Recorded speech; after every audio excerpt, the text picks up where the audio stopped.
Y este uso del subjuntivo se encuentra en la página 347 y es el subjuntivo versus indicativo. Hola, Javier. Está bien.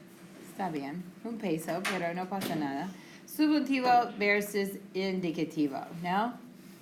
Dos clasificaciones de frases. Y cuando nosotros decidimos entre las frases en la página 347, estamos decidiendo entre el futuro, y si es una referencia al futuro, usamos el subjuntivo. Pero es una referencia del presente o pasado, usamos el indicativo con estas frases, ¿no? Para repasar en clase lunes, este es un uso del indicativo o subjuntivo. Indicativo o subjuntivo. Primero tenemos la expresión cuando y después tenemos que decidir, ¿referencia al futuro o no? No, ¿por qué? Sí, siempre, ¿no? Siempre es always. Entonces es una actividad habitual y por eso montamos es el subjuntivo o indicativo. Montamos. Indicativo, exactamente, ¿no? Ok, otro ejemplo que hicimos en clase lunes, número 2. Aquí tenemos cuando otra vez. Y ustedes tienen que decidir después de ver, ¿cuándo? ¿Futuro o no? ¿Es futuro o no? ¿Es una referencia al futuro o no? Sí, ¿por qué? El contexto.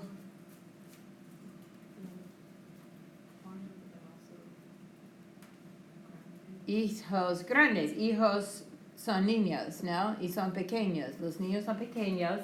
Y tenemos grandes y por eso sean. ¿Es el indicativo o el subjuntivo? Subjuntivo, ¿no? Subjuntivo, porque tenemos cuando con una referencia al futuro. ¿Entienden? Ok, otro ejemplo. Número 3, que hicimos en clase lunes. Primero, nosotros vimos hasta que es una frase en la página 347. Y después nosotros tenemos que identificar si es una referencia al futuro o no. ¿Futuro o no? Sí, futuro. Muy bien, ¿por qué? ¿Cuál es la referencia del futuro en la oración?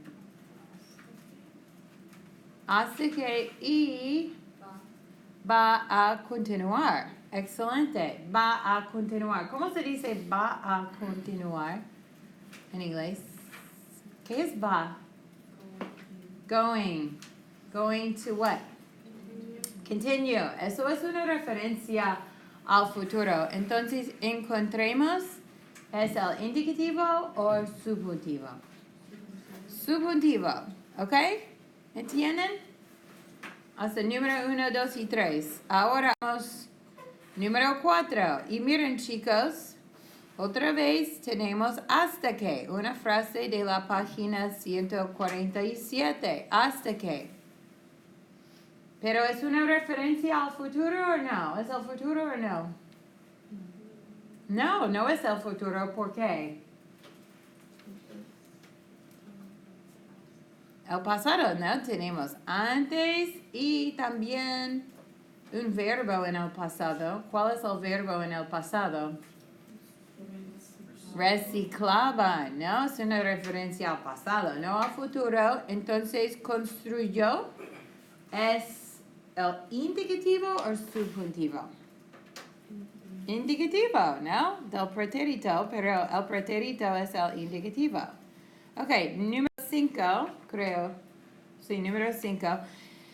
Otra referencia con hasta que. O otro uso, perdón, de hasta que. ¿Es una referencia al futuro o no? ¿Es una referencia al futuro? Sí, ¿por qué? Pablo. Va a continuar, ¿no? Va a continuar y ¿cómo se dice va a continuar en inglés? Going to continue, ¿no? Entonces es una referencia al futuro y por eso reciclan. ¿Es el subjuntivo o indicativo? Subjuntivo, ¿no? Excelente. ¿Entienden? ¿Sí? Ok, otro ejemplo.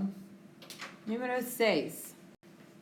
Tuvimos esta expresión en una pregunta. Les doy besos por responder. Tuvimos esta expresión en una pregunta en cuanto al, en cuanto al medio ambiente. Y nada, ¿cómo se dice, recuerden, en cuanto al medio ambiente? In something, you're on the right track. In regards to or regarding. So regarding what? ¿Cuál es el medio ambiente? Environment.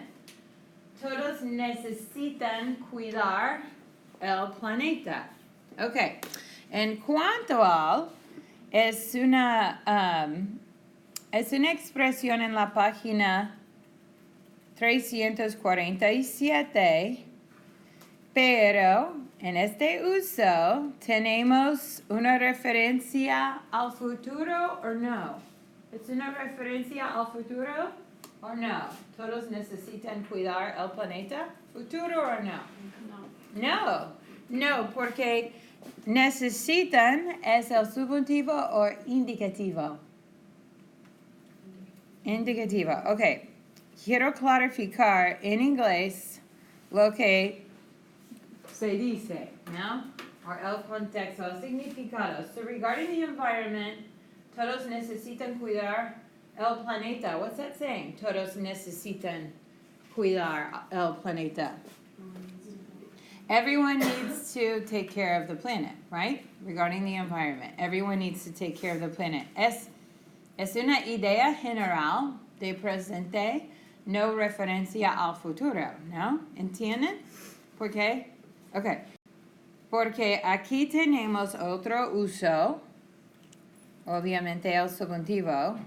En cuanto a, en este ejemplo, is as soon as. So it's a totally different meaning in this context. ¿Por qué? Pero ¿por qué es el subjuntivo? Ahora hablemos de todo al revés. Entonces tenemos, en cuanto a, tenemos descubramos. Descubramos es el subjuntivo o indicativo de descubrir. Descubrir es el infinitivo, entonces descubramos es el subjuntivo o indicativo. Subjuntivo, no? Because we've changed it to the opposite of what we know, IR verb to an AR ending. But why is it the subjunctive? We're working backwards here now. We have en cuanto a, which we just saw with the indicative. So why in this example are we using the subjunctive with en cuanto a? What do we have? Vamos a resolver. Excelente. Una referencia al futuro. ¿Cómo se dice vamos a resolver en inglés? Yeah, we're going to solve or resolve. They're kind of synonymous in this context. We're going to solve lots of problems del calentamiento global. ¿Cómo se dice calentamiento global? Global warming, no? Caliente, calentamiento. As soon as we what? We're going to solve lots of global warming problems as soon as we, what do you think descubrir? It's like find. Discover. Descubrir is discover. Otras formas de energía renovable. What do you think renovable means? Renewable. Exactamente. Fantástico, no? Contexto. So this is why I always use PowerPoints to present the grammar because what's the book lacking? Context. It doesn't make a whole lot of sense unless you see it being used. And that's how we learn language. I've said this before in class, but I'm going to say it again because this is advanced grammar. This is pretty complex. until you get lots of examples, which is the technical linguistic term is input, you're not going to be able to produce anything. So that's why I always give these PowerPoints. Just like I've mentioned before, when babies are born, they're not born and like, hey, it's so good to finally be out. Nice to meet you. They're not talking. We as humans learn to talk after what? Yeah, after being around language for like 3 straight years. That's how long it takes us as human beings to start to produce language. Usually around 2 years, you start hearing like words and sentences and fragments. But it's not really till we're 3, till we're like making real complete sentences. And even then, sometimes it's unintelligible and it's full of errors. 3-year-olds say things like "goed" instead of "went." Or I don't know why, I have no idea why my 4-year-old says this, but instead of saying, I don't even know, he says, no, I amn't. He says amn't. That's not even like, that doesn't even make sense. I don't even know why he's saying that. It's grammatically incorrect, but I understand what he's saying. But he's 4.5. So it takes a really, really long time for us to get all this language in our brains to produce our first language.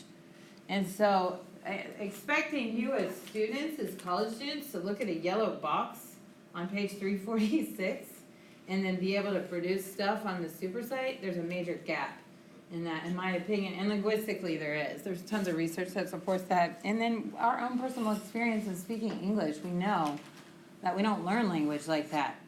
So context here helps you figure out A, how to do the grammar and how to do it on the super site, but B, other words that we haven't even talked about the verb descubrir, but you can figure it out. Or renovable, you can figure it out. Because the advantage that you have as college students to learning a language is life experience. You can apply what you know about the environment as, college students and figure out the meaning of the sentence. And once you know the meaning, then the grammar makes sense. But we have to have context. See. So, like, say, do you and your husband speak Spanish at home? No.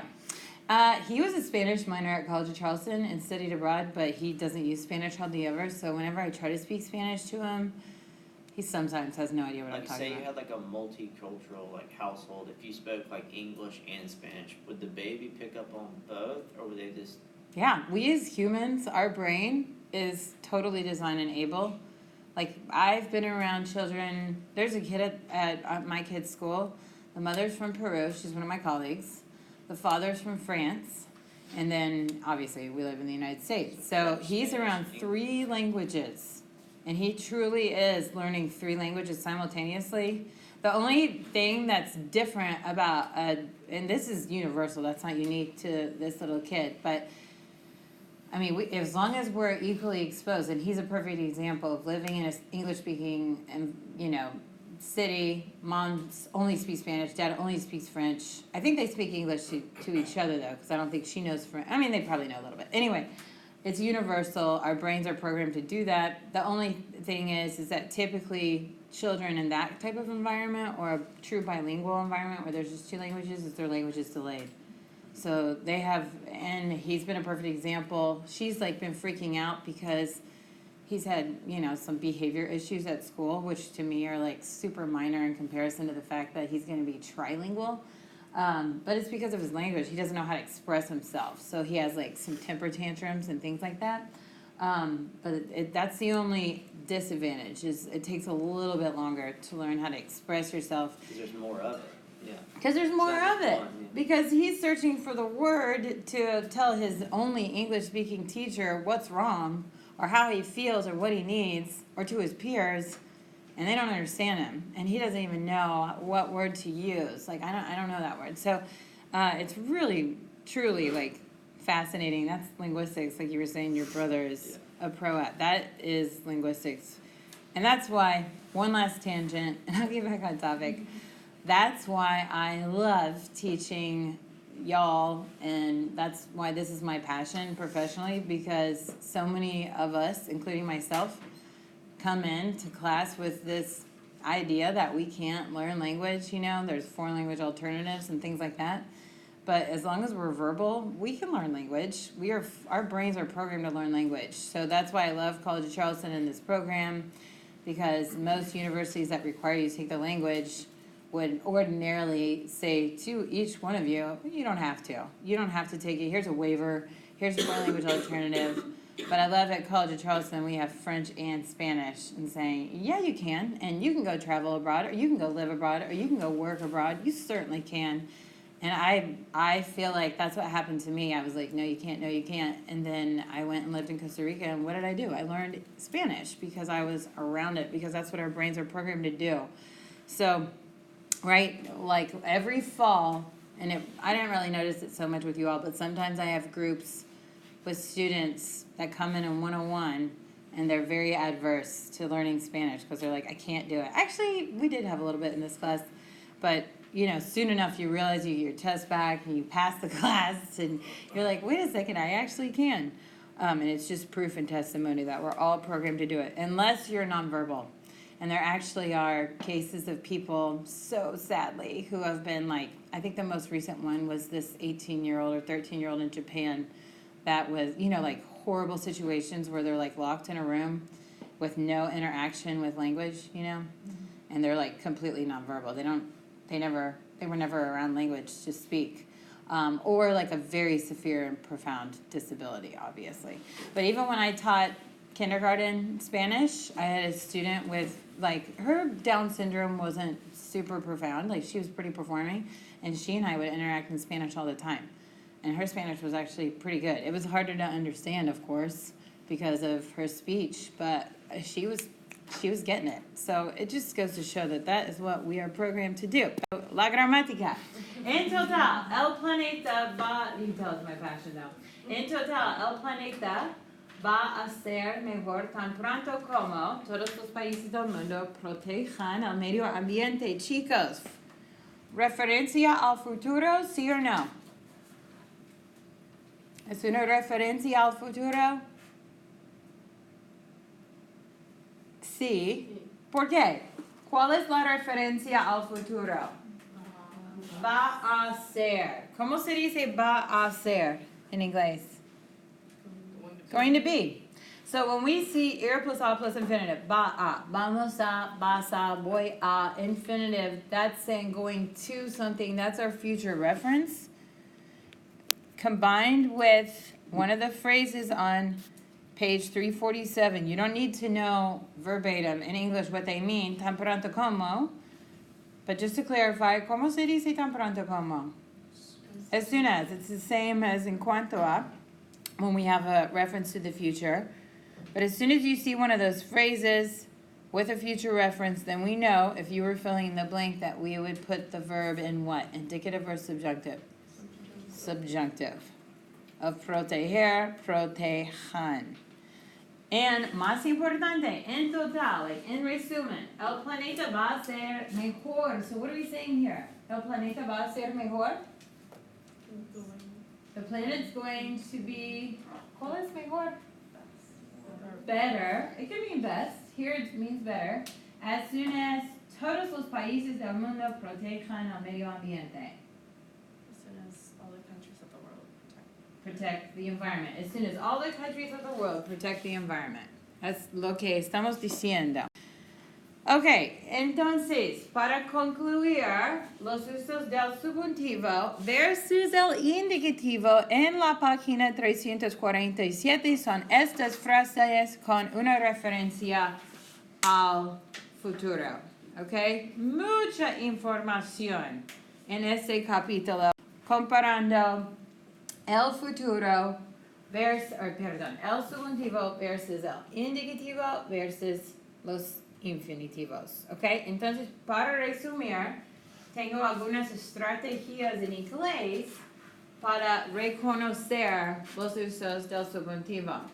So as long as you know what you use with the subjunctive, it's easy. Once you eliminate the subjunctive as an option and you're just choosing between indicative and infinitive, at that point it's much easier. But knowing those subjunctive uses are important. So here's a little acronym to help you remember the subjunctive. Weirdo is an acronym for all the expressions that we've learned that introduce the subjunctive with K. On those handouts that I gave you that have all those boxes on them,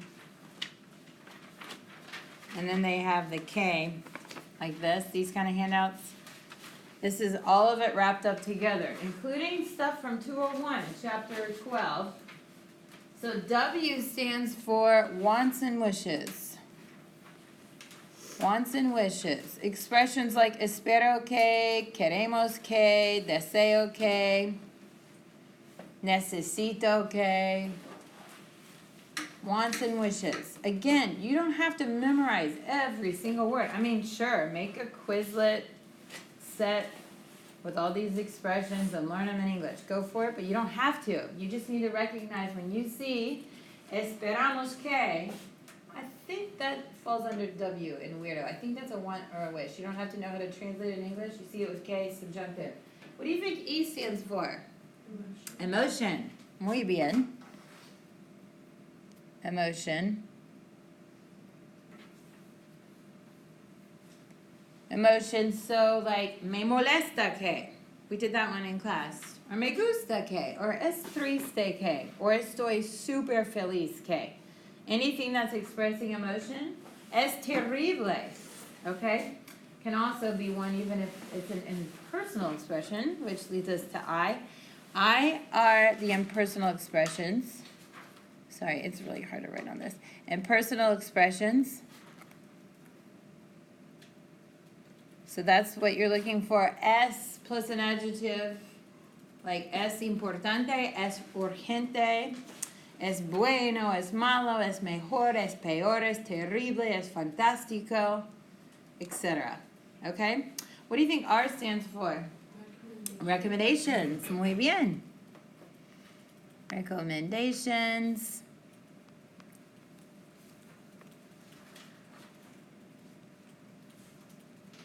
Te recomiendo que. Les sugerimos que. Nos aconsejan que. D, we learned this chapter, that's recommendations. D stands for doubt. Es falso, dudamos, no estoy seguro. And then O stands for, it can stand for two things.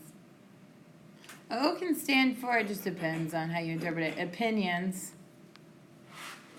which kind of falls under emotions, like me gusta, me interesa, me importa, me molesta.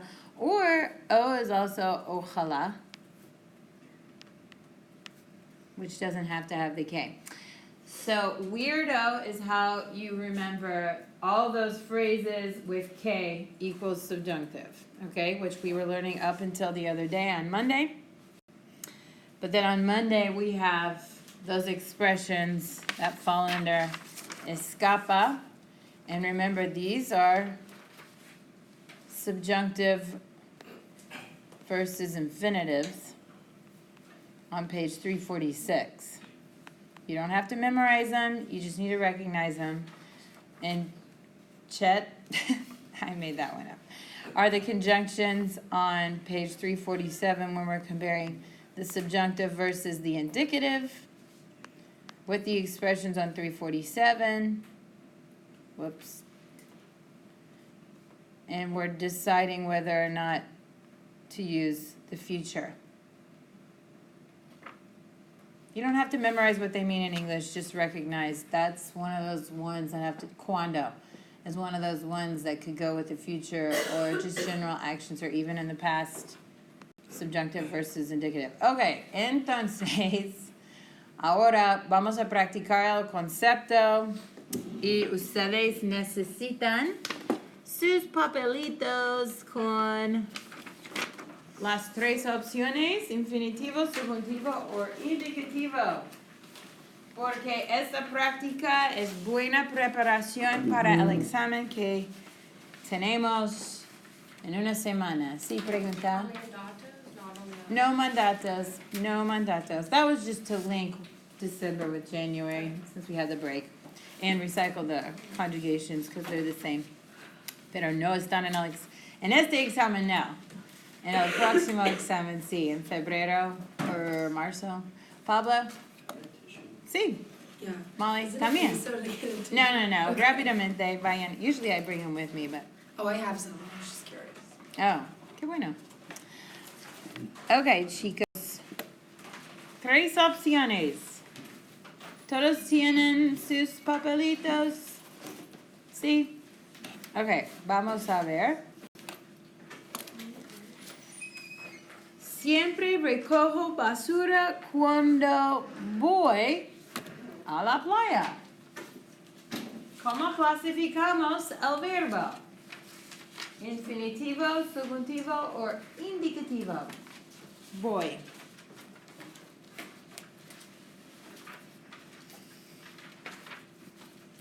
Que vimos en la clase de español 101 es el indicativo, ¿no? El indicativo del verbo ir, ¿no? ¿Y qué quiere decir siempre recojo basura cuando voy a la playa? What's it saying? I always pick up trash when I go to the beach. Chicos, recogen la basura cuando van a la playa. Cuando ustedes van a la playa, recogen basura, ¿sí o no? A veces. Plástico, ¿no? Muy importante.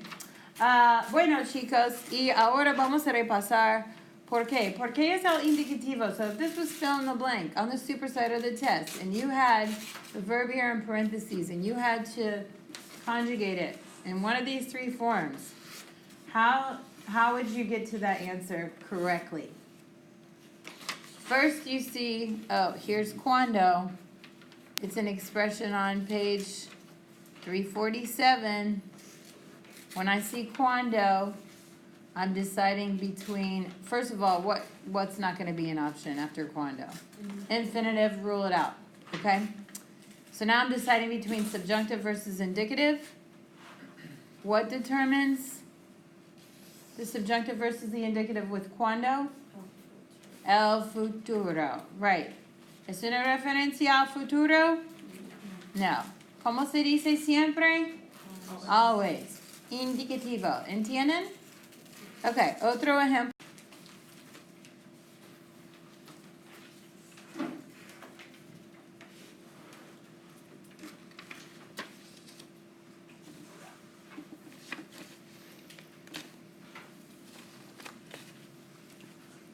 Tenemos cuando. No, perdón. ¿Para qué? ¿Para qué es una expresión en la página 346? Y entonces estamos decidiendo entre, bueno, eliminando indicativo no es una opción, subjuntivo versus infinitivo y correcto, subjuntivo, pueda. ¿Por qué? ¿Por qué no es un infinitivo? Like if you had to fill in the blank and I gave you the verb poder, first of all, you see para qué. That's an expression from 346, so you know you can eliminate the indicative as an option, and so you're deciding between subjunctive and infinitive. What about para qué tells you use the subjunctive and not the infinitive? Like poder. It's actually simpler than you think. It would be the infinitive if we just said para, but we have para que, so we use the subjunctive. What's it saying? Ellos están cuidando el bosque. They are what? What's cuidando?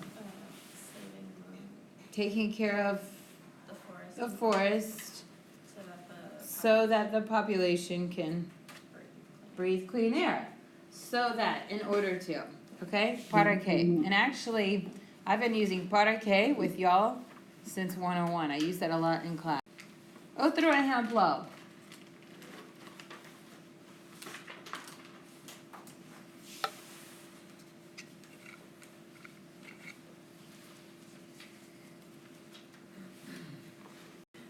Subjuntivo. Ninguna persona dijo subjuntivo. Absolutamente correcto. No es posible subjuntivo.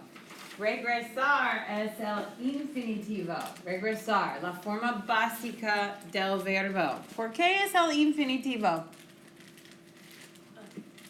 Antes de. De siempre. Regresar, terminar, construir, desarrollar, proteger. Infinitivos. Prepositions, infinitives. Muchos pájaros viven en Norteamérica antes de regresar a Sudamérica. What's that saying? What are pájaros? Birds. Birds. Many birds live Live in North America. What's antes de even mean? Before they return. returning to South America. Or they return, however you want to interpret it. Es el infinitivo por qué? Sin. ¿Cómo se dice sin? Without. Without what? Descubrir? Discovering. That's how we interpret it in English, even though descubrir means to discover. But in Spanish, when you use a preposition with an infinitive, it changes its translation in English to ing. So without discovering, okay? Don't get thrown off by this reference to the future because seen is not an expression on 347, it's from 346. Only 347 is future or no. Okay, bueno.